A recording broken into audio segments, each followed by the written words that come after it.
So next up, I'd like to introduce Dr. Jed Murr. His presentation is entitled Digital Scholarship and Pedagogy on Black Art in the Pacific Northwest. Dr. Murr is an associate teaching professor in the School of Interdisciplinary Arts and Sciences.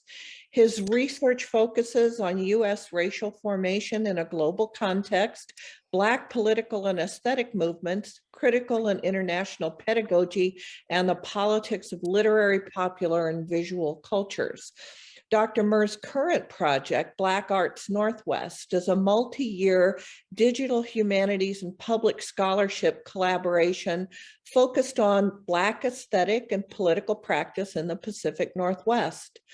In this talk, Dr. Murr will briefly discuss Black Arts Northwest Phase 1, a starting point for potential research, teaching, and digital scholarship projects that aim to contribute to a growing body of academic and public work on this region and its history. Okay, hi everyone. I'm hoping this will work. I became convinced I wasn't going to get to present in person, so I recorded a video because I'm in Ljubljana, Slovenia, with a questionable, questionable internet connection.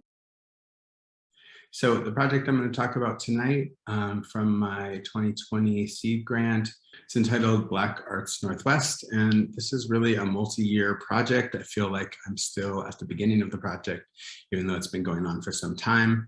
And in many ways, the story I'm going to talk about is the story of revision and adjustment in the time of the pandemic. Like most projects, this one has grown from many different seeds, and it's taken some unexpected directions since the beginning of the pandemic. And so what I'm going to do is narrate sort of part of what the project is trying to do overall, and then talk about its different starting points and contexts as a way into what I'm doing now. So the long-term aims of the project, as you can see on screen, are to engage different publics, different students in collaborative, comparative, and participatory research on and engagement with local and political and aesthetic movements. The project intends to produce and support innovative and collaborative public scholarship, including digital humanities projects or digital scholarship that contributes to recent exhibitions, publications, and public projects focused on West Coast Black cultural and political movements, and ultimately to build sustainable partnerships and platforms locally and nationally to promote engagement with and ethical, accessible documentation of the ongoing narratives and practices of Black expressive culture in the Pacific Northwest. Some starting points for this project for me personally. My training is really in American studies and literary and cultural studies, and I study race and racialization, racial capitalism, and Black expressive cultures in their many forms. But a major part of my work has always involved collaborating with and bringing together differently situated cultural workers. So in recent years at UW, for example, I have hosted events featuring West Coast Black artists like Indira Allegra, Saul, Barrett McCauley, who's actually a sort of very much an international artist, and many of you may know Barrett, but she was based on the West Coast at the time.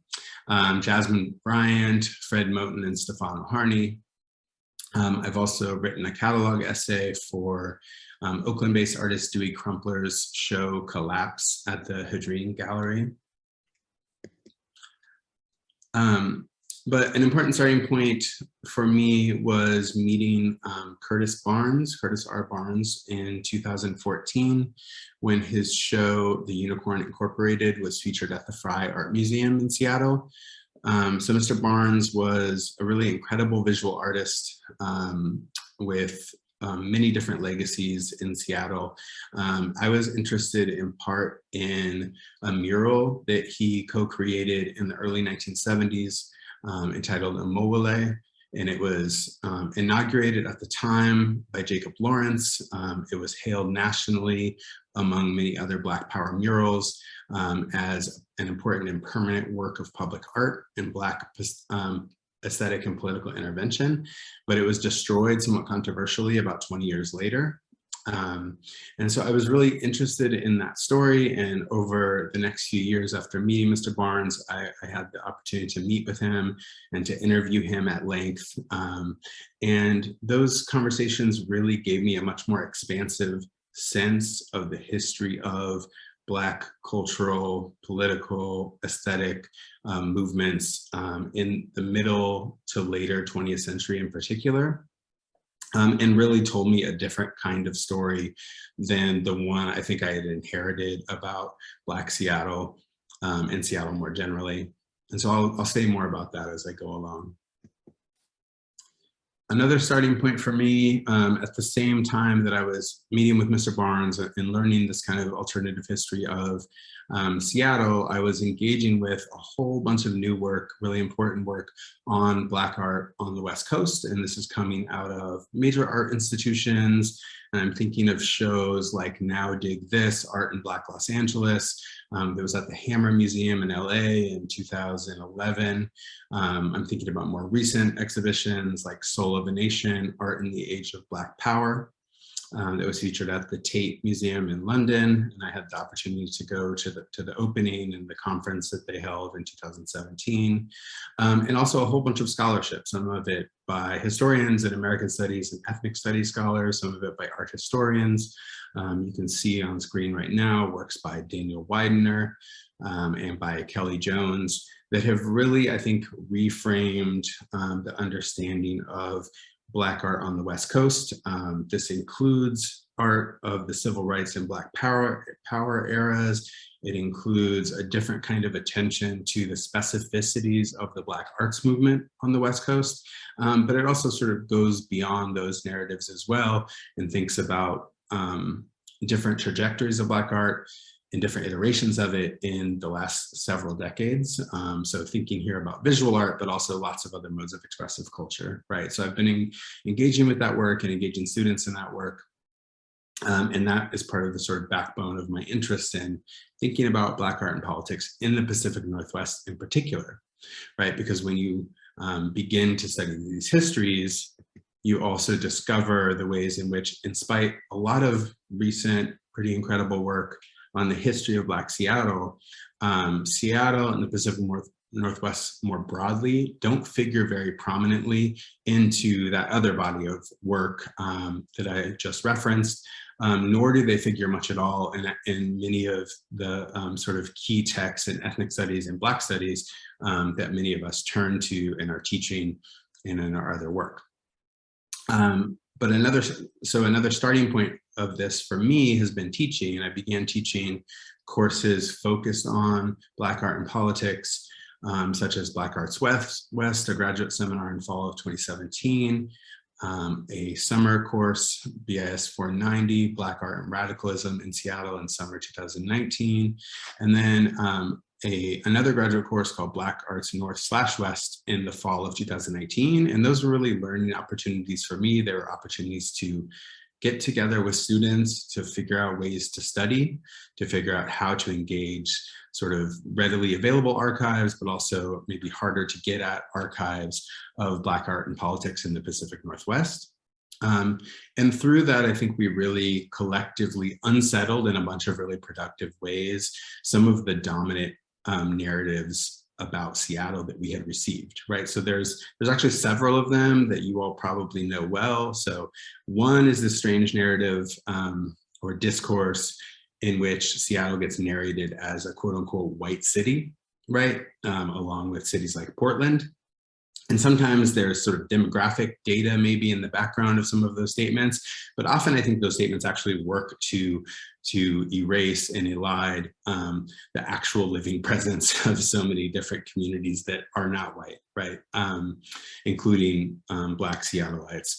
But a related discourse, I think, thinks about Seattle as a kind of exception to certain other forms of racial inequality and class-based inequality that are understood to plague other cities, right? So the contemporary form that takes is Seattle as this kind of progressive, multicultural city, right? That doesn't have the same problems as other cities. And part of what my students and I were investigating, using great sources like those books that are on screen right now, and of course the Seattle Civil Rights and Labor History Project, is really thinking about the kind of like earlier roots of those kind of self-narratizations of Seattle, right? And thinking about that in the civil rights era, a lot of white leaders in Seattle and white and Black civil rights leaders and anti-poverty campaigners were sometimes at pains to really narrate Seattle as an exception to the violence and racial strife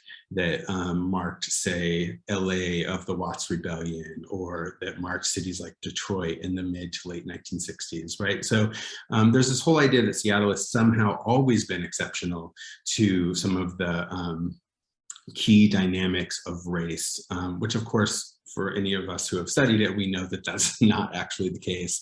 And as my colleagues who, for instance, study the internment of Japanese Americans, for instance, right, we can actually develop much more robust and critical stories than those ones that we kind of hear in popular discourses that get repeated all the time.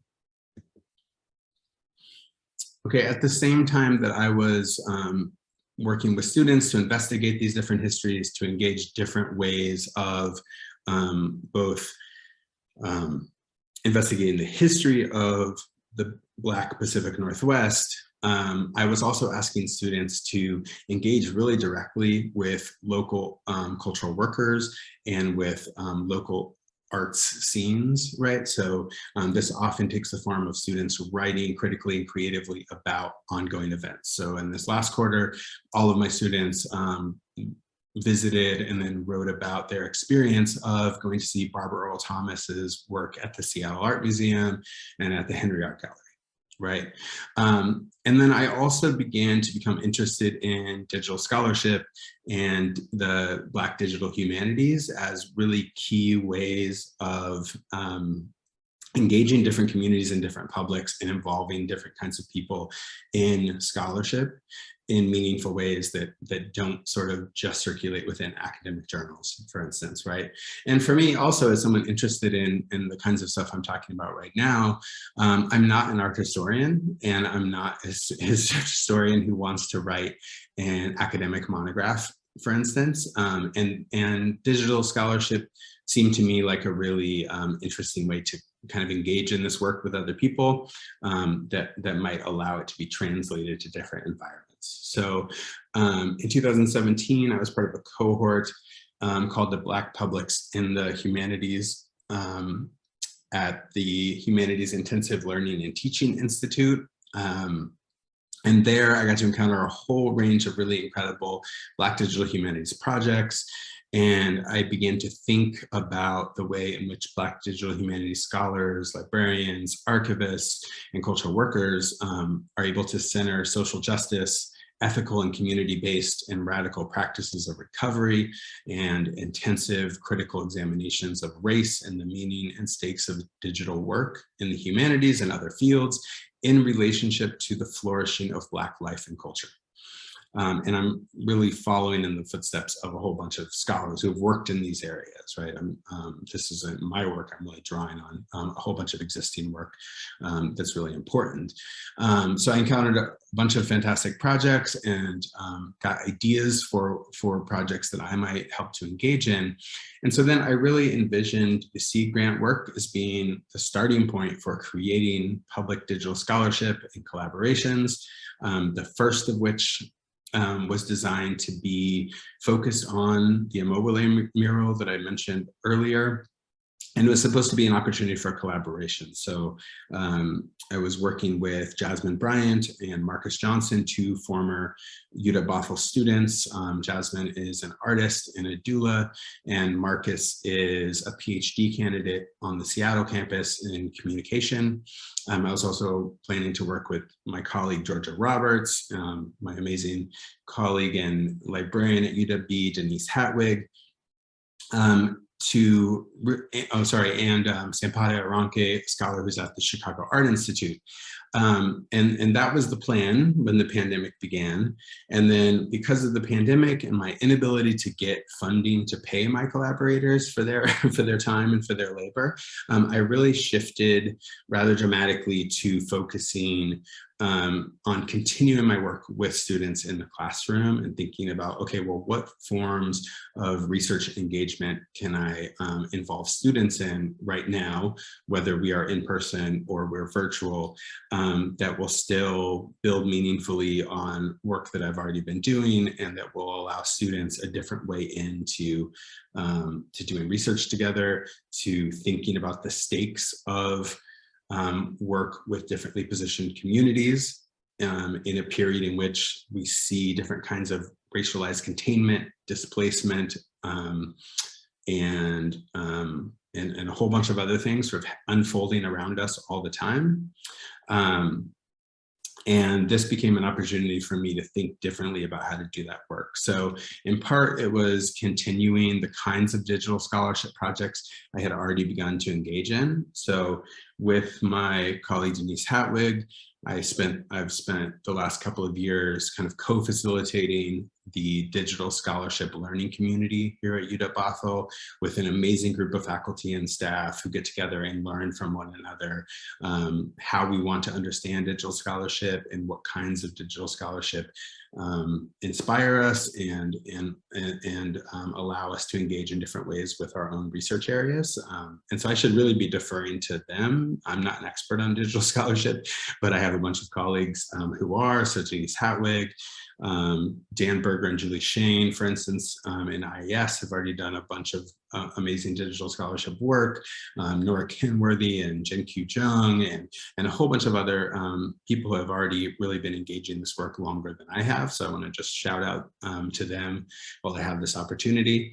But in my own teaching, I've continued the kind of work of working with students to create, to do this locally based research on Black art and life and politics, and to find different ways to communicate that work to Bothell students and to others who might be interested in it, while also reflecting in, I hope, important ways on our own embodiment, our own identity, our own relationship to these ongoing histories of love and creation and expression, and also displacement and racialized violence and material inequality, reduced life chances, all these other things that we're studying. So the most recent form that's taken for me was in the fall of 2021 in my most recent graduate seminar, Black Arts West, Black Arts Northwest, in which students and I spent the entire quarter engaging with key works in Black studies and really directly engaging with local arts communities. So I mentioned the Barbara Earl Thomas exhibits, and I asked students to write not sort of just critically at a kind of academic remove from them, but also to immerse themselves in local art spaces to whatever extent possible in the time of the pandemic, and to write with and alongside, or create with and alongside the cultural work that they're encountering. So in the course of doing that, students and I also began together to create a digital scholarship project. And we thought of it at first, or I had sort of conceived of it at first as experimental archiving, right? To think about what it would mean for all of us to engage in the beginning to archive a whole bunch of work from Black artists and Black cultural workers in the Pacific Northwest, including work that that didn't seem to register for a lot of folks outside the Pacific Northwest sometimes, and really to just figure out how we could do that in different digital scholarship mediums. And what happened when we started that project is that we realized we needed to know a whole bunch of different things before we actually started to think about actually archiving the work in a public way. And so what we came up with together, and I have to thank Denise Hatwig and Hannah Medro for doing so much of the background work on this site and making it possible for us along the way. But what we landed on collectively in the class was, rather than a kind of existing archive that other folks might learn from and might access, we landed on a whole series of questions that we decided were the questions that we needed to know answers to, and that we needed to engage, and perhaps other folks needed to engage when they thought about archiving Black art in the Pacific Northwest. So in addition to our questions, students worked to create different ways of engaging with our potential audiences, different ways of narrating ourselves and our very different kinds of embodiment and histories and identities and different relationships to the communities we were actually studying. And we also worked to respond creatively and critically to our own questions and to the different art forms and artists that we studied all quarter. So there's a kind of living archive of our class responses to a whole bunch of questions, but also to a whole bunch of cultural work that inspired us, moved us, disrupted us in different ways over the course of the quarter. And we hope that this site that we created will ultimately be a kind of building block for future projects, right? For other people who want to engage in this kind of work in critical social justice oriented digital scholarship and digital humanities projects, whether they're attached to UW-Bothell or in other settings. And our hope is that that this site serves as a kind of jumping off point for future projects, and a way to think about what's at stake in doing archival work, public history work, and public scholarship. With that, I think I will just stop sharing and say thank you all for being here and for listening, and look forward to chatting with you. Thank you very much for that presentation. It was very interesting. And I'm wondering who among us has questions for Dr. Murr. I'm wondering, in your pivot due to the pandemic, you said that the students help you recontextualize and rebuild the project. And I'm wondering if you can reflect on how that's made the project better and how it may have compromised what you intended to do. Yeah, that's a good question. I mean, in some ways, I think we as instructor people, right, get really excited about projects, and we're often thinking about outcomes because we're supposed to think about outcomes because we're thinking in terms of like, what do students actually get? What meaningful tools do they get that they can take other places? And often that looks like a product, right? Like the outcomes become evidenced by things that they're able to produce. So I think in terms of digital scholarship, I think those of us who are trying to teach it, we envision these grand, beautiful projects that we get inspired by.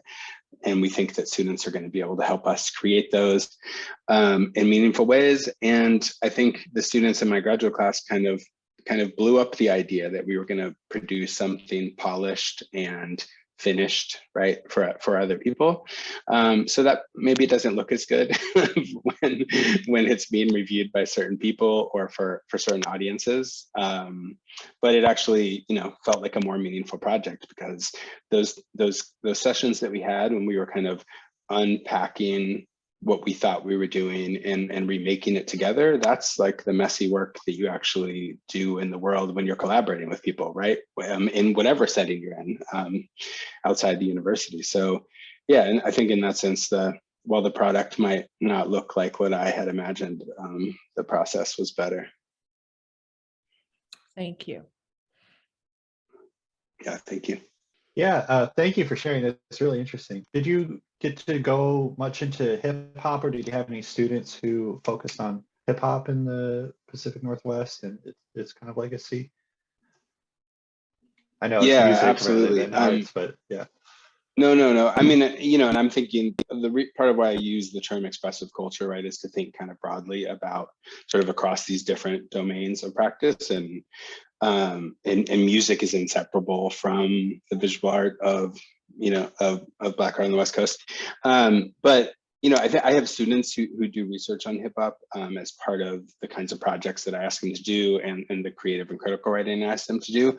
It hasn't yet been like a central part of my teaching, that we do study folks like dissatisfaction and other sort of Seattle music over the last, maybe the last 2 decades.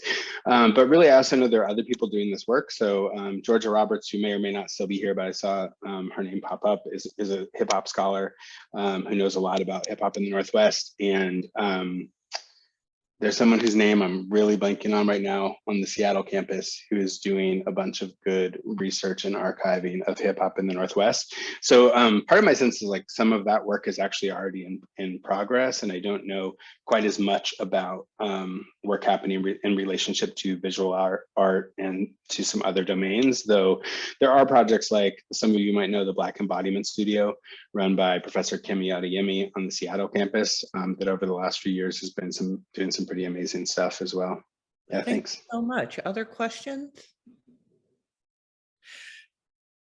Well, soon these presentations will be archived with a little light editing. Thank you to Sarah for taking care of that. And let's thank our speakers. Thank you to both Dr. Trujillo and Dr. Murr. Amazing work. We really appreciate your sharing that with us.